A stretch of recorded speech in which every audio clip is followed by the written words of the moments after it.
Ladies and gentlemen, welcome back after this break. We are now doing a very, very special segment here for all of you. Before I actually do that, let me play a composition. It's a Sanskrit composition called the Sri Ram Stuti by Goswami Tulsidas Ji, written way back in the 16th century.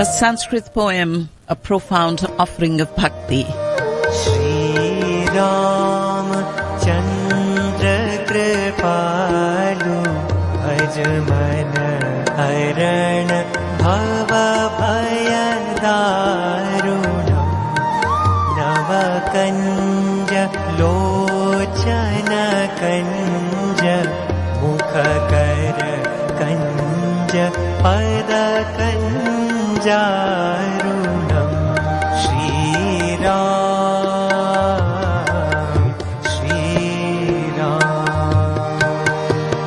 This, ladies and gentlemen, is the voice of Sai Ganesh Nagpal, bringing us this very fresh rendition of Sri Ram's Stuti in this very soothing and soulful voice. I want you all to know that I was so honored to meet the person who owns this voice. His name is Sai Ganesh Nagpal, and he was here for the DFW South Asian Film Festival that many of you attended. And for those who that didn't, this was one person in the festival who I really wanted you all to meet. So I'm very happy to introduce to you, all of you, Sri Ganesh Nagpal. Sai Ganesh Nagpal. Sai, how are you? I'm doing very well, thank you. Shabnam ji, how are you? How are you doing? So honored. Thank you very much for asking. I'm so honored to have met you, to seen some of your work, and then further read about it. I really wanted all our listeners here to get a little bit. I know it's with the little time that's allotted to us, I can't talk a whole lot about you, but whatever best I can, I would love to. And I really appreciate you taking the time. I know that you're on your way out of the country and it's been a tight schedule for you, but I really appreciate you being on our airwaves here, Sai. Thank you so much. I'm honored to be here with you. I really appreciate it. Tell our listeners, how did all this start? Is this something you inherited? Is this something you just got an awakening and enlightenment to do? Or is this something that you just always wanted to train to do? So it goes back to when I was about 4 or 5 years old, when I first started my training in Indian classical music. I was always drawn to singing. I used to particularly enjoy devotional music. I would always go and listen to some of the artists, some of the greats from our culture who have immortalized some of these compositions. And I started training way back then. And it was always a very big part of life, but it was a part-time thing which sort of ran in the background. And it was about 10 years ago that I brought it into the mainstream and started to work with it full-time with music and sharing of music, especially for meditative purposes, also just for feeling connected to something much larger, something much more beautiful that we all have access to through our minds and hearts. So, ladies and gentlemen, that made, he's given us a nutshell of his journey, but Sai Ganesh Nagpal is an award-winning musician. He's an educator, a Vedic astrology counselor, and founder of Serene Swan Mystical Arts. Tell us about this Serene Swan. First of all, the name is so beautiful, so soothing, so serene. Thank really. You. Thank you so much. One of the kinds of feedback that I would get at the end of programs, people would often say that the music that you perform, it helps us feel very serene. The whole environment becomes very calm. And so I think the word came partly from what I also felt inside by experiencing all of this knowledge and putting it into practice. And then, of course, the Swan came from Goddess Saraswati, whom, as artists, all of us revere her before we begin. And the two seemed to fit together beautifully in terms of how it sounded, so that name just evolved like that. And this very ancient practice, Bhakti Sangeet, the devotional music, as you call it, singing of bhajans, this very melodious rendition, the repetition of the divine name in song form. This is something that just comes to you so naturally, Sai. Thank you. I used to feel very connected to these practices even as a little child, and often, in our culture or in any society, I think there's the idea that this is something which is meant for a much older age, so don't get too involved in it right now, or you might get totally swept away. But yet I used to have these very powerful sort of inclinations to visit some of the ancient temples, to sing these songs, and just connect on the level of the heart. So this is something that began really very early on, and I think I was very fortunate to be drawn to the right teachers who were able to nurture that, and not necessarily tell me to ignore it, but they said develop it more, go into it, see what it is where it's trying to take you. So I always took opportunities that allowed me to go further into it and understand it and develop it, evolve it. And so the flavor of that then came into the different branches of work that you were referring to earlier, with like Vedic studies, education, with astrology, and of course with the way that the music is shared as well. Such powerful life energies, and they are invoked through this joyous chanting that you do. And at the closing party or closing ceremony of the DFW South Asian Film Festival, I was so happy to see what you performed there along with some of your colleagues. So no matter what the occasion is, it's this immersion in melodious singing that brings alive these qualities of the divine within you. And as if I could see see the drop of divinity. And that's this experience of serenity, peace, and inner strength, which are all really natural outcomes of what you sang. And I am going to play the Ganga River. But tell our listeners, before I do that, tell our listeners a little bit about that rendition. Sure. So the Ganga River Eternal, it's a labor of love. It's a short film, a musical film. It was directed by Shabnam, who was also present that day as one of the dancers. The choreography was done by Saraswati Nagpal, the dance choreography, and I composed the entire music for the film. But the inspiration of the film actually came from our visits to various holy places that are by the banks of the Ganga, and we always felt that there's such a strong emotion that we feel when we go to these places. There's a sense of feeling like you're part of something so ancient, and yet there was always this feeling that maybe we haven't told the story adequately. We haven't preserved that feeling in a form of art, and we wanted to create something that immortalized that. So we journeyed from Rishikesh to Devaprayag to Kashi to Prayag, the Kumbh Mela, and various places connected with the Ganga, and recorded sort of filmed dancers dancing classical forms of Indian dance by the banks of the Ganga, and through the dance and the music, there's a story about how and why we revere the river as a goddess, and how if we truly feel connected to her spirit, we should honor her in terms of taking care of our natural resources. So it led into that message. So it's a 9-minute short film, and the music, of course, was all originally composed by me, taking inspiration from various times that I have visited the banks of Ganga and felt this. And a lot of people do that. If they go there and it feels so emotional when they go and offer certain worship, and I thought it would be great to put that into a musical composition and have that in the film. So may I play a little bit for our listeners? Please, thank you. That would be great. Okay.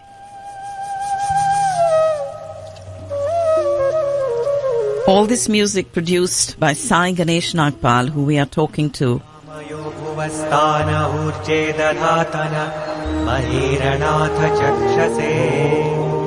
India has one of the last surviving cultures that worships her rivers as goddesses. The river Ganga has been and still is the spiritual heartbeat of India. Through the convergence of music and dance, I have tried to capture this spirit of reverence for Mother Ganga. When I envisioned this film, I was very clear that it didn't matter what it took.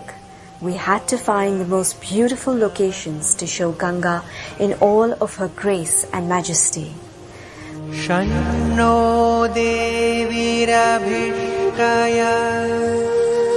apo bhavantu pitaye.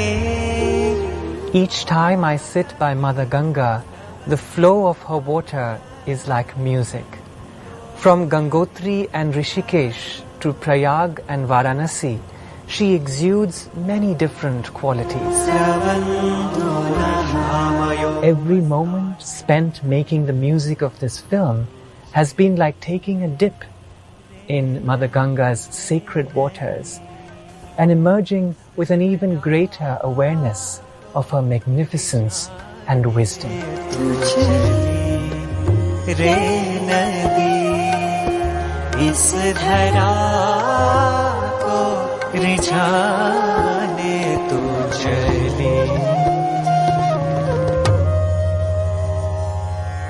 जनन जनन तो झूमती झर झर समाती है नदी जनन जनन तो झूमती झर झर समाती है नदी तेरे बहक What was exciting for me was working with dancers from very different Indian classical backgrounds. I had to create a common form, a common language that bound us and yet brought out the best in each of us. Taking choreography from the studio out to this breathtaking river, dancing on water, in sand, on pebbles, on rocks, on boats. This was a truly powerful experience for all the dancers. Devi Sureshwari Bhagavati Gange Tribhuvan Tarini Tarala Tarange Shankara Mauli Viharini Vimale Mamamati Rastam Tava Pada Kamale Om Gange Namami Gange Om Gange Namami Gange Om Gange Namami Gange Haripada Padya Tarangini Gange Hima Vidumukta Dhaval Tarange Om Gange Namami Gange Om Gange Namami Gange Om Gange Namami. An absolutely beautiful tribute to Ma Ganga. Sai, this is just absolutely amazing. Thank you so much. And you performed in the presence of some of India's most revered gurus and teachers of yogic wisdom, including Sri Satya Sai Baba Ji, Mata Amritanandamayi Devi Ji, Swami Tejamayananda Ji, and Swami Chidanand Saraswati Ji. And I'm sure the divine vibrations, the blessings, and the honor that you were able to offer, that you got from all this, has contributed a lot towards your future endeavors, hasn't it? Yes, absolutely. There's been some beautiful opportunities to sing in the presence of some of these very well-known teachers who have held a lot of knowledge and given a lot of blessing. And the opportunities to be able to share this music all over, literally, I think I've traveled to almost all the continents of the world. And everywhere, irrespective of nationality, ethnicity, background, there is a universal language of devotion that everyone connects to. And I'm amazed at the power of music and artistry, because I've performed in India also for members of parliament, and in different parts of the country where the language also differs, but yet the common theme that seems to go through it all is this the beauty, the aesthetics, the refinement of the melody. And the endeavor is definitely to continue to share this, to develop it, and be able to share it in different forms through various kinds of media as well, reach out to different audiences. Ladies and gentlemen, for those of you who may just be tuning in, we're talking to Sai Ganesh Nagpal, an award-winning musician, educator, Vedic astrology counselor, and the founder of Serene Swan Mystical Arts. And as we talk to him, Serene Swan, the name of his projects, a diverse offering of musical, educational, and wellness practices. And he's such an accomplished musician and educator, recognized for his soulful contributions to the world of spiritual music. And some of his original music compositions, which includes many kirtans, bhajans, and Vedic recitations, bring alive the sublime from India's musical and yogic traditions. And you can... I don't know if y'all can, but I can actually hear it in his voice. These experiences have been offered as albums, film productions, devotional music performances. And, of course, he also has some online learning programs. And I was very, very happy, of course, to see your live performance. But tell our listeners a little bit about your online learning programs. Sure. So the mediums, of course, of instruction have evolved so much, especially in the past couple of years. And I offer online education in various areas. One of them, of course, is in music. That's Hindustani classical music, a foundation in that program.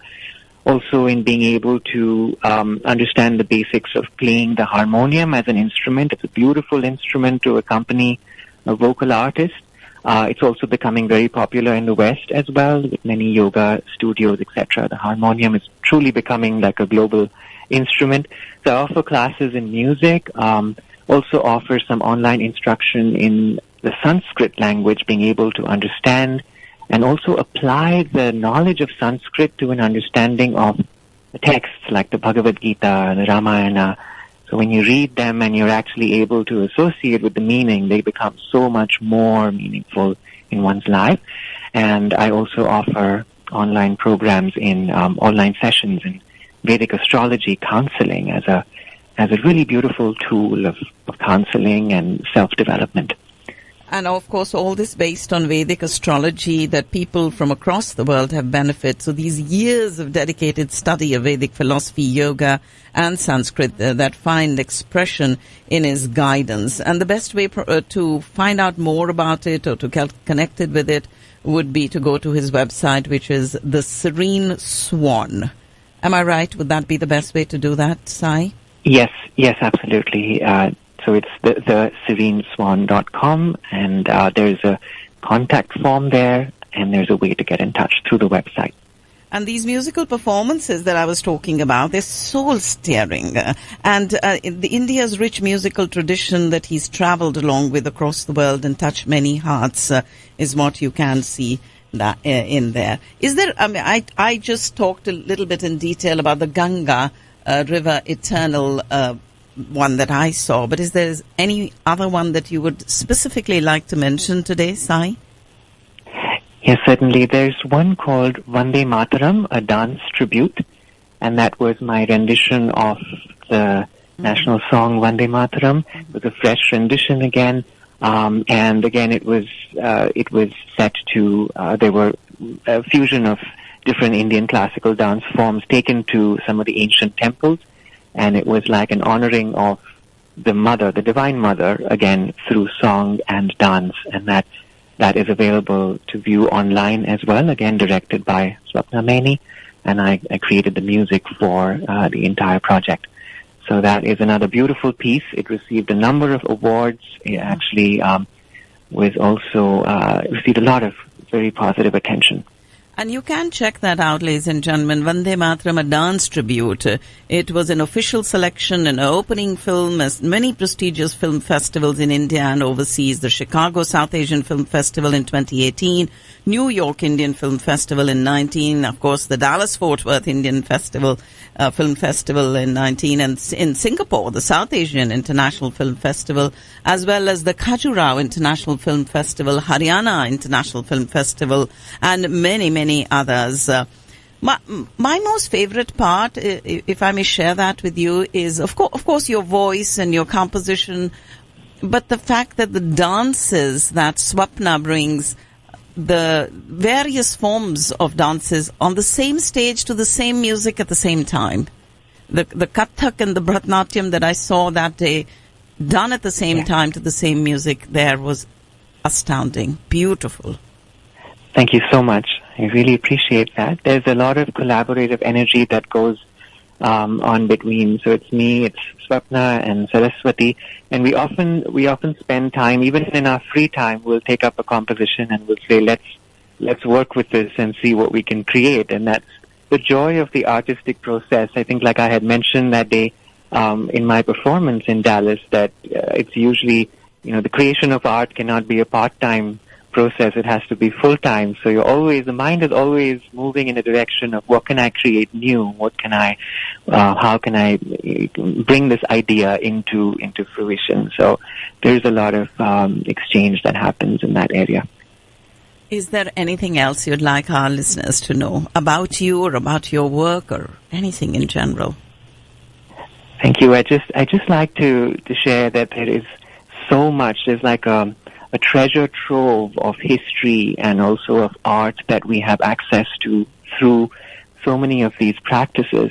And I just wanted to say that our inspiration, of course, is to try and build a bridge between something which is very ancient and also in keeping and in time with a world that is changing so much. So the bridge between, earlier it used to be called the East and the West, but now I think it's between the past and the present.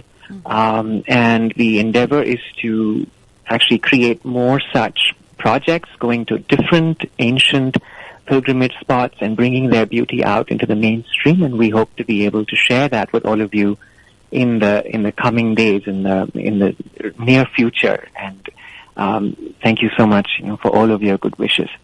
Thank you. We wish you the very best, Sai, and we do hope that you'll be back again in Dallas, and we'll get the opportunity and the honor to be meeting with you and seeing some of your work. We do look forward to it, but do keep in touch with all of us and continue telling us about what is going on with all these amazing collaborations and beautiful compositions that you are creating. You really and truly are an artist. Thank you so much, Shabnamji. I really touched by your words, and thank you so much for having me on your wonderful channel. And I know that you share a lot of joy through the medium of your channel, so I'm honored that you had me on the show, and I look forward to connecting with you again when I'm back in Dallas. We all do look forward to it. Thank you very much. Safe travels, and thank you. We will talk to you again soon. Thank you very much. Sai Ganesh Nagpal and his voice sweeping us away into another realm of feeling and emotional engagement. We started this segment when he talked about the Devi. Here it is, Ya Devi Sarva Bhuteshu. Sarva Bhuteshu Vishnu Mayeti Shabdita Namastasyai Namastasyai Namastasyai Namo Namaha Ya Devi Sarva Bhuteshu Chetanitya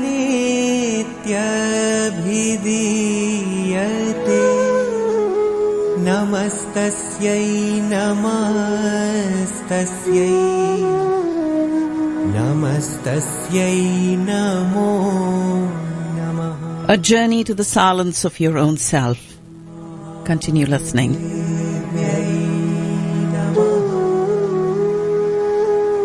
Ya Devi Sarva Bhuteshu Buddhi Rupena Samsthita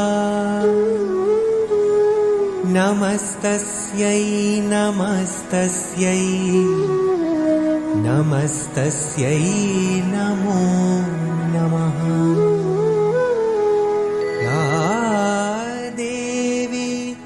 सर्वभूतेषु